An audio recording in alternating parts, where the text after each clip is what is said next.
karunungan daw ay ayon yung pinaka-principal. O, pinaka-head.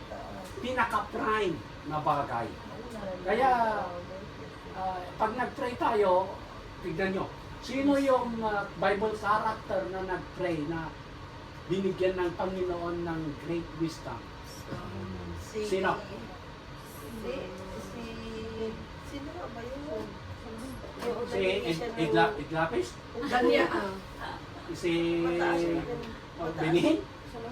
Solomon yan. King Solomon.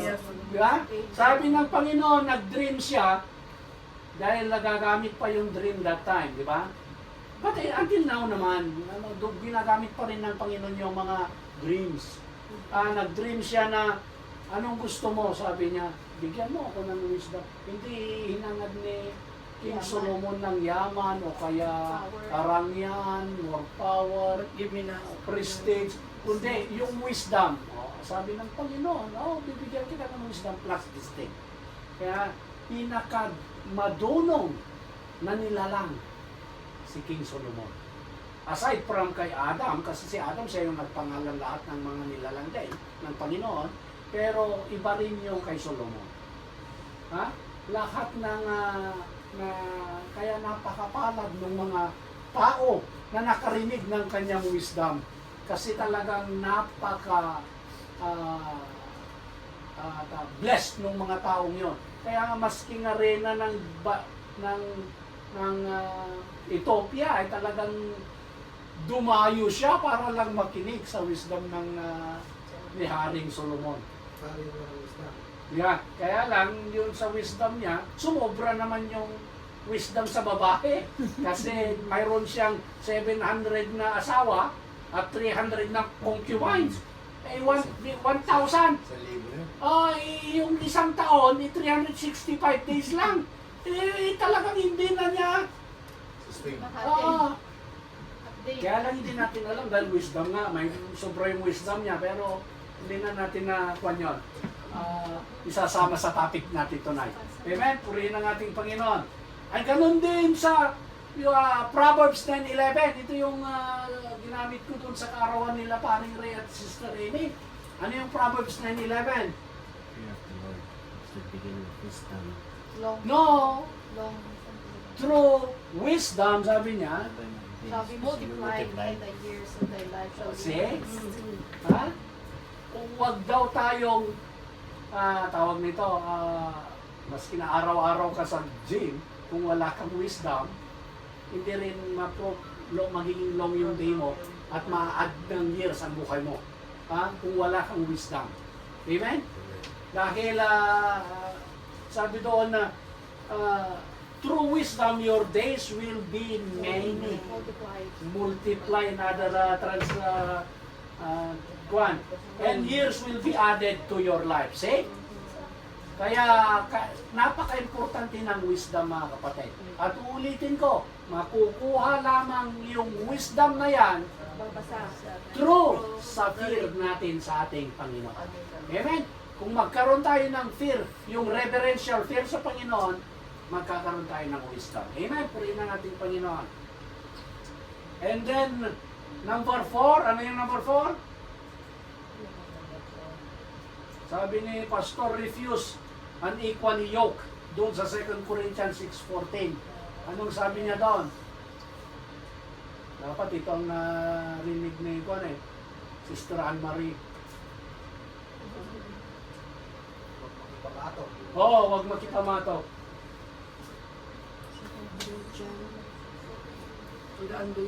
Yeah. Yun ang sabi ni Pastor kanina. Huwag kayong sabi na, narinig yan. Yung mga kabataan, pumili kayo ng mga Christian. mga mananampalataya. Sabi ko naman, oo nga. Oo nga naman. Sabi dito na the best way to a stronger, sabi niya rito, do not equally yoke together with unbelievers. For what fellowship hath righteousness with unrighteousness? Ano raw yung magiging magandang pagsasama kung righteous yung isa at hindi righteous ang isa? At sabi niya rito, and what communion with light and darkness. Parang tubig at saka langis. Maski na haluin mo yan, magse-separate sila. Ganoon yung doon sa 2 Corinthians chapter 6:14. Kaya sinasabi ng Panginoon na huwag kayong equally yoke to the unbeliever. Kaya lang, sometimes na hindi natin alam ang sitwasyon. Amen? Kaya sabi rito, the best way to a strongest marriage, sabi niya, is husband and wife should pray. Ano? Pray together. Mayroon nga kasabihan sa atin na a family prays together, Stay together. stays forever, sabi niya, di ba? Ha? Yun ang isang sikreto ng magandang o strong na relationship. Yung mapanalangin. Ha?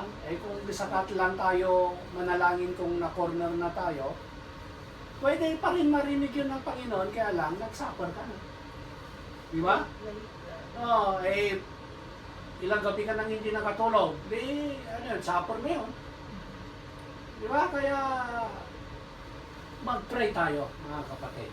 Ano mang relasyon ang gusto natin between friend or between employer, na napaka-importante nun. Ito. Kasi mas kinamataas ang sahod mo if you are not happy with your employer. Maski na sapat lang yung sahod mo kung ang employer mo, yung relasyon mo sa employer mo is napaka-smooth, napakasarap magtrabaho. Amen? Kaya yun yung mga kuha natin at sa pamamagitan makukuha yun sa pamamagitan ng Panginoon. Amen? Purihin ng ating Panginoon. And another is ano to? 5? Number 5. Pay attention by the spiritual fruit. Ha? Kung gusto mo raw ito na sabi ni Pastor kanina sa mga single. Bago kayo mag-asawa, before you go to a relationship, make sure na, sabi niya rito na their fruit is yung ginagawa nila is from the spirit of spiritual fruit. Ano bang spiritual fruit? Love, patience, kindness, meekness, gentleness. Yun. If we are want to tawag nito, magkaroon ng sa mga single, girlfriend or boyfriend, ito yung mga qualities. These are the qualities that we need to look. They should know how to love because God is love, right? They should be a humble, meekness, ano to yung last? Yung dapat mayroon yung fruit of the Spirit. Amen? Purihin ang ating Panginoon. Kaya lang sabi naman ng isang one of the best na Prime Minister of all times, si Winston Churchill, sabi niya dito na, I don't listen to what people say. Sabi niya, I only observe what they do. Dahil behavior cannot lie. Ayun yung kanya, na hindi raw siya nakikinig sa mga sinasabi ng mga iba, kundi tinitignan lang niya kung ano yung ang character mo. Ino-observe lang niya yung character mo because your character cannot lie. Yun yung sabi ni Winston Churchill. Amen? And then character, sabi ni Pastor, build over time. Huwag tayong itong boyfriend ko ngayon masama pero bukas mabuti na yan. There is no such things like that. Kasi ang character build over time. Kaya bago mo siya maging boyfriend o kaya bago mo siya maging girlfriend, before you commit into a relationship, make sure na tapos sabi ni Pastor na dapat yung may fear siya sa Panginoon. Takot siya sa Diyos. Amen? Sabi niya rito, and another thing is, if you want to have a stronger relationship, number 6, sabi niya, wait God for the right timing. Huwag nating pilitin. Huwag nating madaliin. Dahil ang sa prutas, ang hinog sa pilit, hindi masyadong matamis. Amen? Purihin ang ating Panginoon. At ganun din spiritual. Huwag mong madaliin kasi pag pipilitin mo na mag-grow ang isang tao, madidiscourage ka lang. Dahil wala tayong kakayanan, mga kapatid. Ang may kakayanan lang nun ay ang ating Panginoon. Okay? Tayo, sabi nga doon sa salita ng Panginoon, si Apollo ang nagtanim, si Paul ang nagdilig, pero ang magpapalago ay ang ating Panginoon. Amen? Ang trabaho lang natin is to spread the gospel. You cannot force somebody to grow kung hindi pa ito i-bless ng Panginoon. Dahil madidisappoint ka lang. Amen? Purihin ang ating Panginoon. And then, sabi rito, second to the last, malapit na tayo. Sabi rito na in 6, build relationship in a Christian community.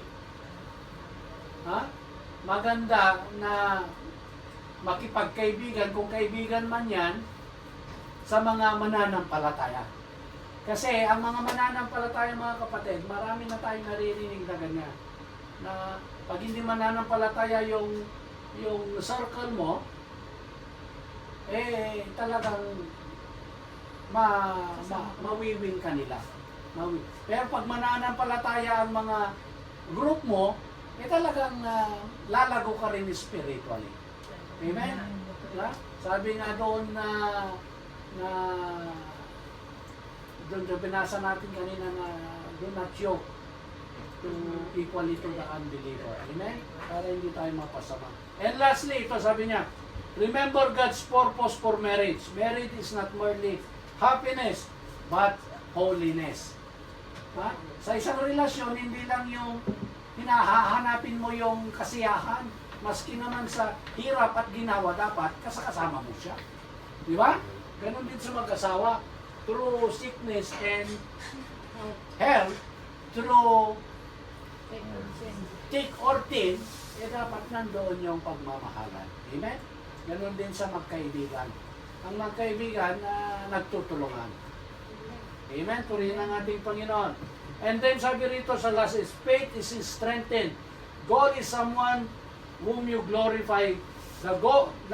Pag gusto mo raw na may strengthen yung pananampalataya mo, ang i-goal mo is someone whom you glorify God. Ang i-goal mo sa sarili mo ay kung paano mo paparangalan at maitataas ang Diyos sa buhay mo. Amen? At sabi niya ron na, seek God first and the right door will open unto you. Okay? Ang gawin mo lang, Matthew 6:33, seek ye first the kingdom of God and all these things shall be open and added unto you.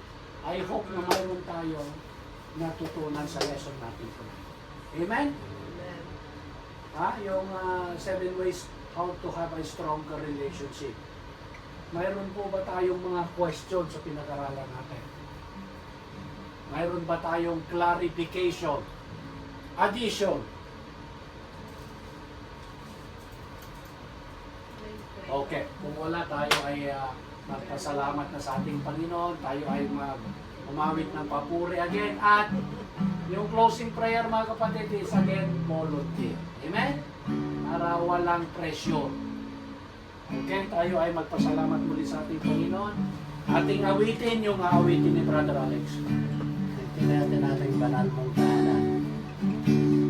Puso ko'y dinulog sa'yo.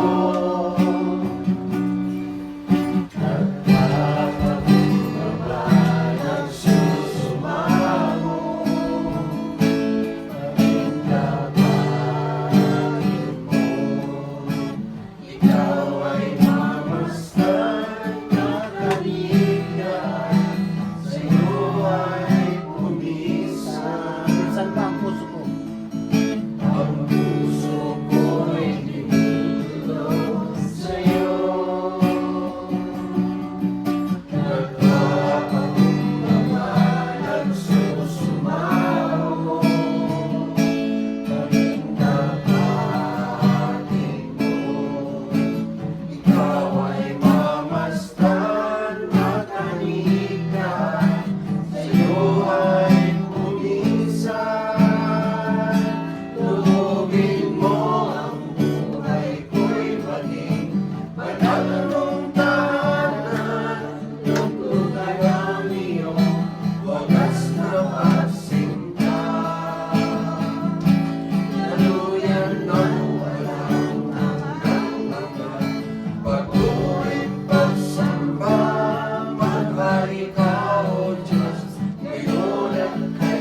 maski maikli lang mga kapatid.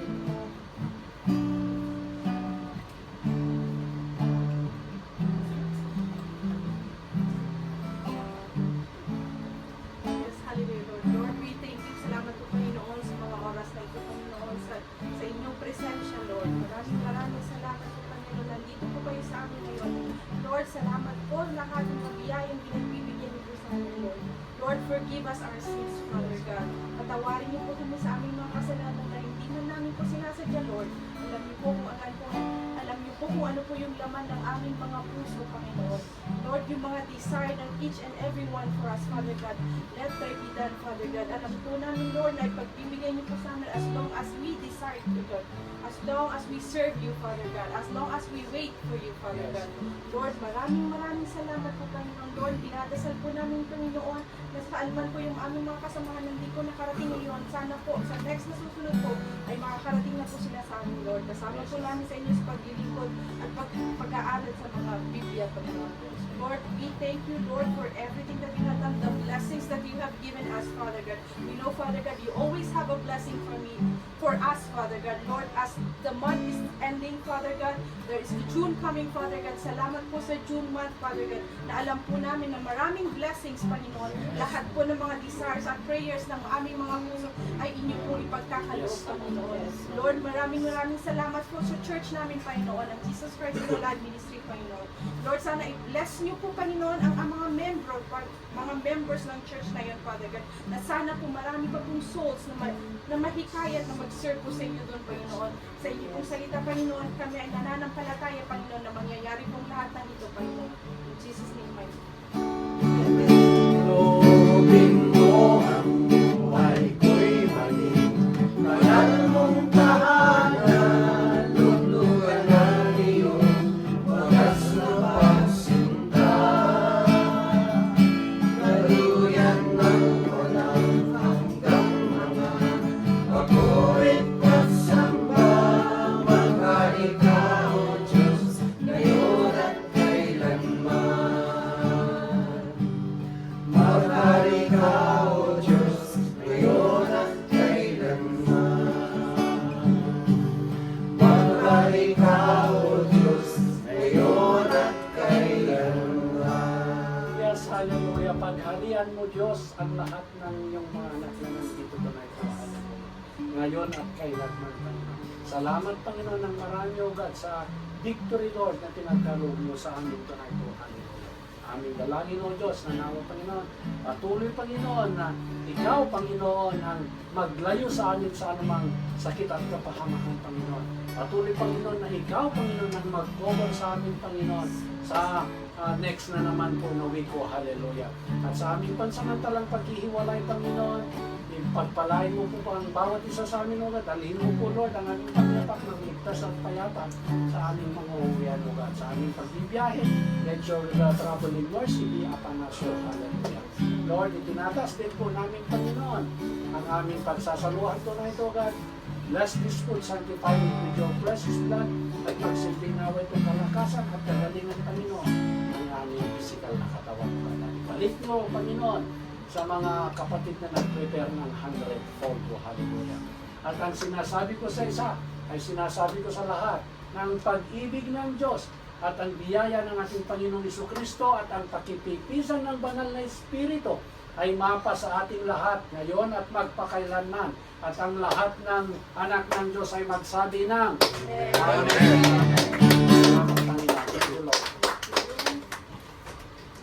Kuya Ibi, darating daw yung nanay dito ng July. Dito na lang daw ito yung performance. Hindi na siya magpagkakalipas. At gusto isang araw na. Hindi pa ba? Oo. Di ba dapat pupunta siya ng Halifax? Hindi na raw, darating daw yung nanay dito.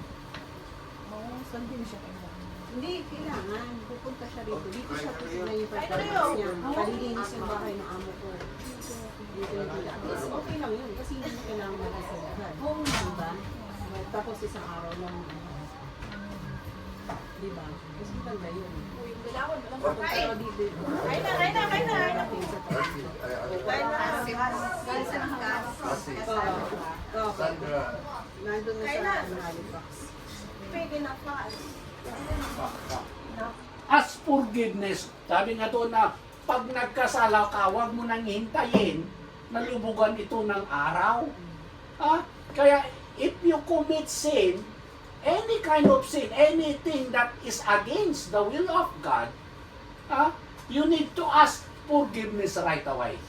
Kasi madadagdagan ito, i-cover up, kasi bubulungan ka ng kaaway, the enemy will gonna whisper it, oh, you commit this one, and then, magigilty ka na, at alam nyo ba na, pag nagilty ka na doon na mag-i-start yung entry point ng kaaway.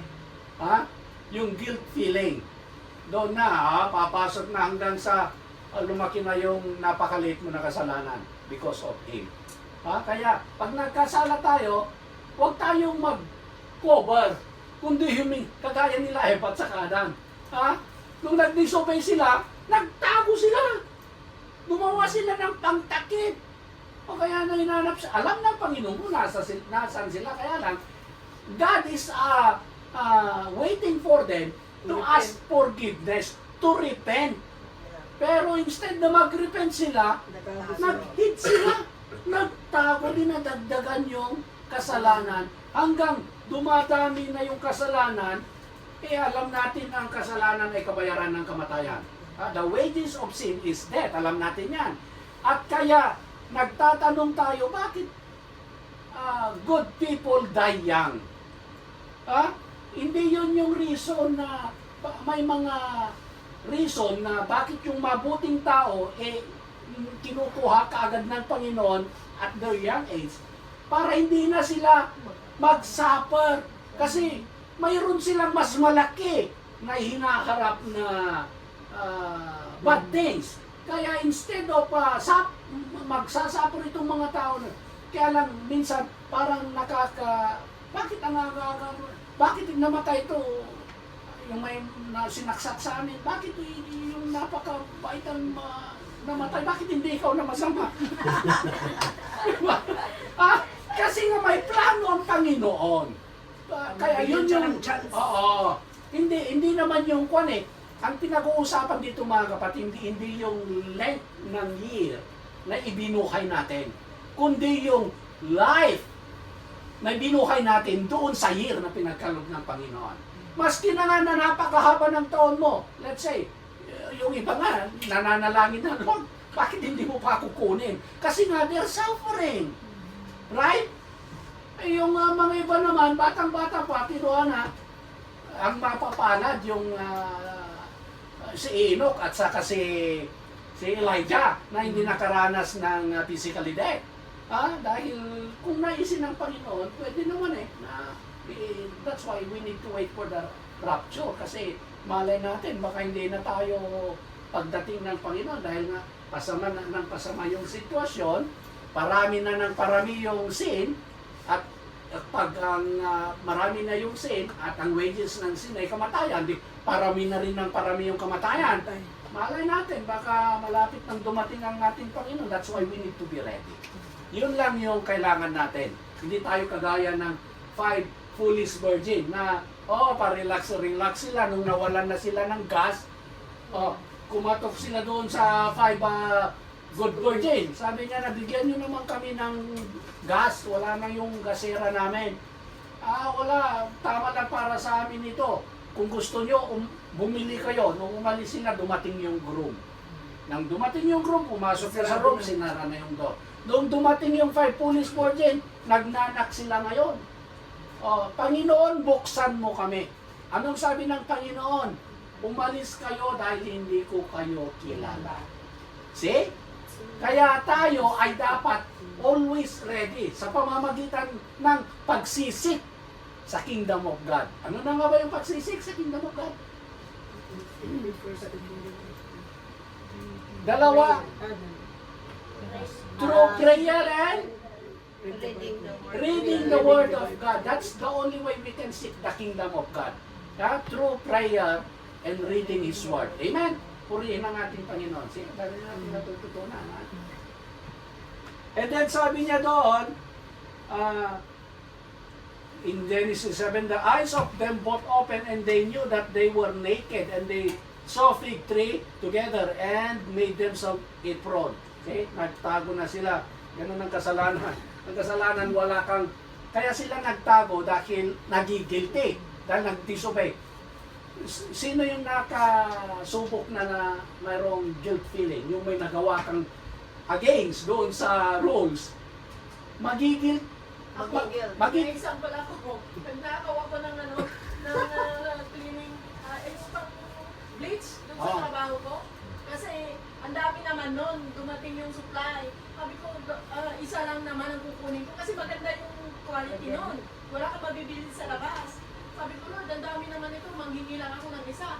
Pero yung pagkukuha ko, parang ang bigat. Pero sabi ko, Lord, ano naman ito eh, kailangan ko lang naman sa... Ay, nano ko pa rin, kinuha ko pa rin. Ako makatulog na ito, binalik ko, kinuha ko. Oh, see?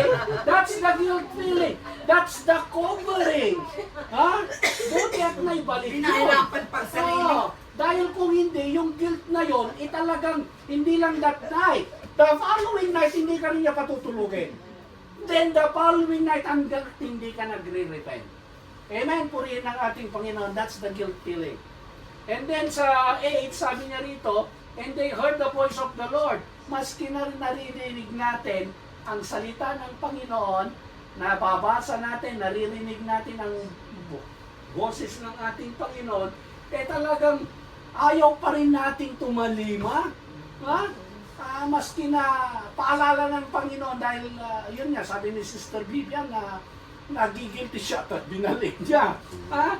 Kaya dapat ganun tayo pag nakagawa na tayo ng hindi naayon sa kanyang kalooban, ibalik natin. Ang ibig sabihin, mag-confess na tayo, humingi na tayo ng kapatawaran. Amen? Purihin ang ating Panginoon. And then sabi na siya 9, and the Lord called unto Adam and said unto him, where are thou?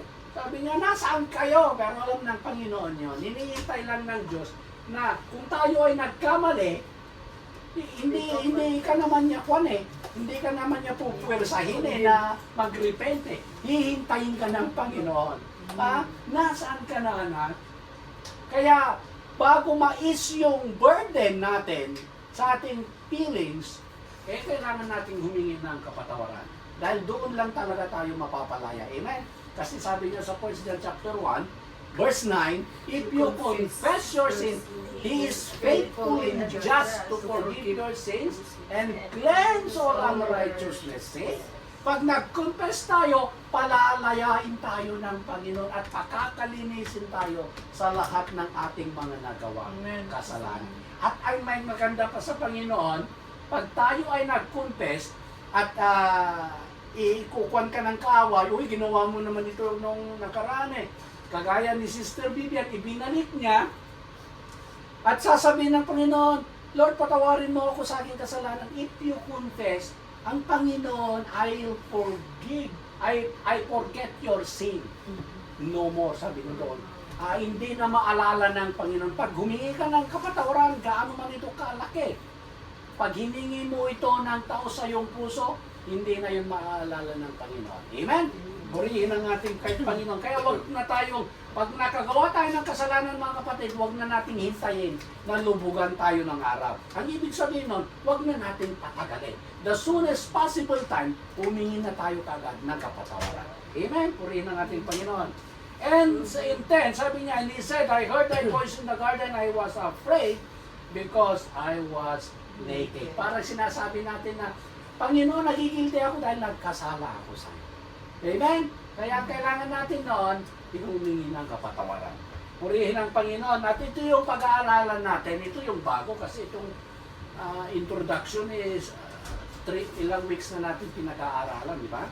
Kaya sabi rito, ang pagbubulay-bulayan natin tonight is yung 7 puntos to have a strong marriage or friendship relationship.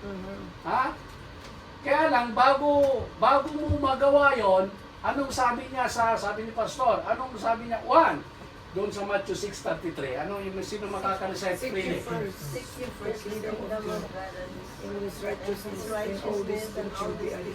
See, kung gusto raw nating magkaroon ng matatag na relasyon sa spouse natin, sa friend natin, sa mga anak natin, sa mga co-worker natin, sa employer natin, isik natin ang kanyang kaharian at ang kanyang kahalwatian. Sinabi na natin kanina, sa paano pamamaraan natin isisik ang Panginoon? Prayer and reading His Word. Amen? Kaya, pag nawa na makatulog tayo sa gabi na hindi tayo nananalangin at nagbabasa ng kanyang salita. Hindi nawa tayo magigising sa umaga na hindi nananalangin at hindi inaalala ang kanyang mga salita. Amen? Purihin ang ating Panginoon para makita natin ang kanyang kingdom at ang kanyang kaharian at kalwalhatian. Amen? Sabi rito, in Matthew 6, seek ye first the kingdom of God and His righteousness, and all these things. See? Pag inuna natin ang ating Panginoon, lahat ng needs natin idadagdag na lamang niya. Hindi yung unahin mo yung needs mo, pag na-corner ka, saka katatawag sa Panginoon. Usually, gano'n na ang tao. Gano'n ako nung hindi pa ako mananampalataya. Dahil ang alam ko, I can solve all my problems. I can heal all my sickness. Pero, sabi dun sa John 15:5, na apart from me, wala kang magagawa. Amen? Totoo yun mga kapatid. Wala talaga tayong magagawa. Dahil nilalang tayo ayon sa wangis ng Panginoon. Sabi nga sa isang kung nakita ko sa Facebook na ang isda raw ginawa para sa tubig. At ang punong kahoy ay create ng God para sa lupa. Ang tao ay create ng God ayon sa image ng ating Panginoon. Pero pag tinanggal mo ang isda sa tubig, anong mangyayari? Mamamatay. Pag binunot mo yung punong kahoy sa lupa, anong mangyayari? Mamamatay. Pag nilayo mo ang tao sa Diyos, anong mangyayari? Mamamatay din.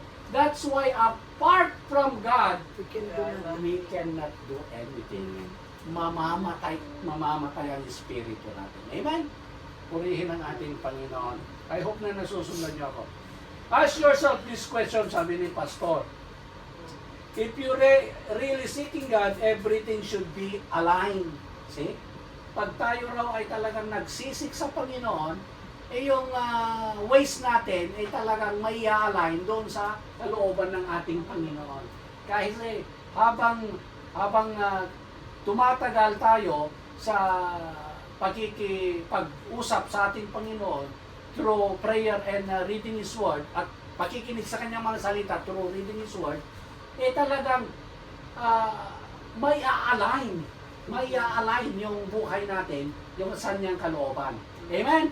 Purihin ang ating Panginoon. Yun yung one. And number two, sabi niya ron, are you the person I'm looking for for a person with integrity? Ito naman, doon sa story ni Ruth sa kasi Boaz. Dahil sa si Ruth, ay alam natin yung kwento ni Ruth na talagang faithful siya.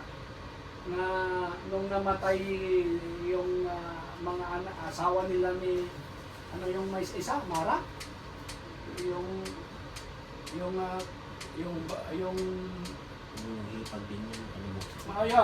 isang anak ni Noemi, yung manugang ni Noemi, sabi niya, wala naman na yung mga husband nyo. Sabi niya na, plano kong bumalik na sa Judea at kayo ay libre na rin kayong umalis.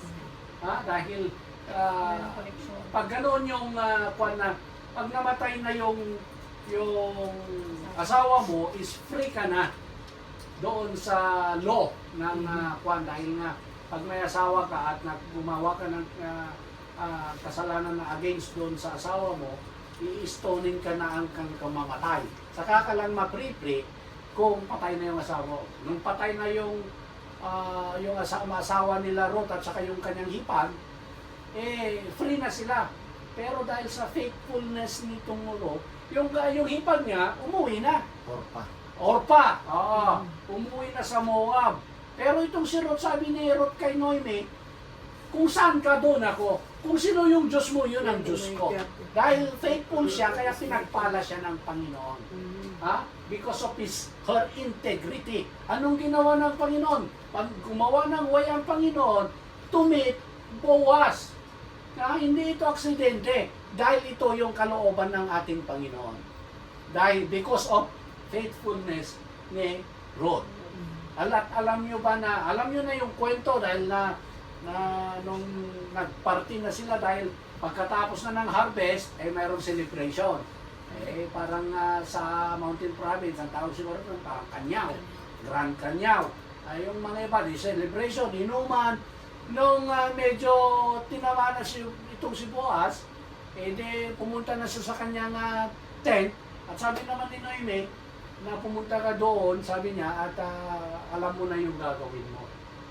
Pumunta naman si Ruth doon, tapos in-uncover niya yung kumot ni Boaz at nahiga doon sa tabi ng paanan ni Boaz. Nung magising si Boaz ng madaling araw, nakita na may tao. O sino ka? Sabi niya, ako si Ruth. O sabi niya na, dahil sa nangyari kasi parang makukuha na siya, hindi na pwedeng ipaalisin na lang kasi madidisgrace na yung babae at baka batuhin din si Boaz dahil against dun sa law. Kaya ang ginawa niya, pinagbalot niya ng maraming palay o barley at tinatong sa kanya at umalis siya ng medyo madilim pa at wala pang nakakita. And the following, nung lumiwanag na, pumunta na si Boaz doon sa gate ng city para i-claim itong si Ruth. Kasi nga, kung ganoon na balo, pwedeng i-claim ng closest na relatives na pwede niyang mapangasawa. That time, wala namang close na relatives nila na gustong makiasawa, kaya claim ni Boaz. Yun yung kwento doon. Kaya lang, nagbunga itong pagsasama nila yung marriage ng ni Ruth saka ni Boaz, nagbunga ito dahil because of their faithfulness, nagbunga ito at siya yung si Jesse na naging ama ni King David. Amen? Purihin ang ating Panginoon. Yun yung number 2. And number 3, sino yung nakafollow doon kay Pastor? Ano sabi niya sa 7 points? Chemistry. Ha? Chemistry. Yan. Number 2. Sabi niya ron, number 3, para maging strong yung relationship nyo between kung sino yung karelasyon mo, sabi niya ron, look wisdom than chemistry. Kasi nowadays, ngayong kapanahunan natin, wala na yung basta mayroon nga nangyayari. Maski na kuwan ng mga church, ang mga pinusupi nila basta may pera. Go, pwede mag-asawa maski may pera. Ha? Sabi ng Panginoon, look for wisdom, not chemistry. Ha? Kaya, dahil pag gano'n ang mangyayari, mayroon at mayroong magiging problema. Dahil nag-against tayo doon sa kalooban ng ating Panginoon. Kaya anong nangyari sa buhay ni Samson? Si Samson is isang known na judge ng Israel. Pero dahil sa wala siyang wisdom, anong ginawa niya? Basta makurso na niya, chemistry. Ito gusto ko ito si Delilah. Maganda si Delilah. Kasi anong nangyari? Hanggang sa dinukot yung mata niya, itinali siya, pero later part ng kanyang buhay, humingi siya ng isang hirit sa Panginoon. Bago man lang ako mamatay, Panginoon, restore back my strength. Dahil ang nangyari dahil nga si Samson, pinanganak siya ng kanyang parents, nasabi ng kanyang parents na hindi namin siya pagugupitan. Dahil doon yung strength niya. Lumaki siya na mahabang buhok nung nagkasawa na siya. Ano ba yung sikreto mo? Sabi ni Delilah na, bakit ka malakas? At dahil yung gate ng city, hindi naman ganyan na gate ang gate noon Talagang ganun yung gate na bakal. eh binubunot lang niya. Tapos yung jaw ng asno, eh ginamit niya pangpatay ng hundreds of enemies. Kaya kakaiba yung kanyang strength. Ay, ang lakas nga. Yung makipag-boxing nga ng 12 rounds, pagkatapos ng boxing, talagang hapong-hapo. How much more yung 600 plus na enemy na papatayin mo? Pero hindi siya makakaramdam ng pagod because God give him the strength. Kaya lang yun nga, because he is lack of wisdom and chemistry, kaya nagkakaroon ng problema. Amen? Purihin ang ating Panginoon. Kaya sabihin, look wisdom than chemistry. Because wisdom, sabi niya, is a principal thing. In Proverbs 4:7, basahin natin. Kung ano yung wisdom.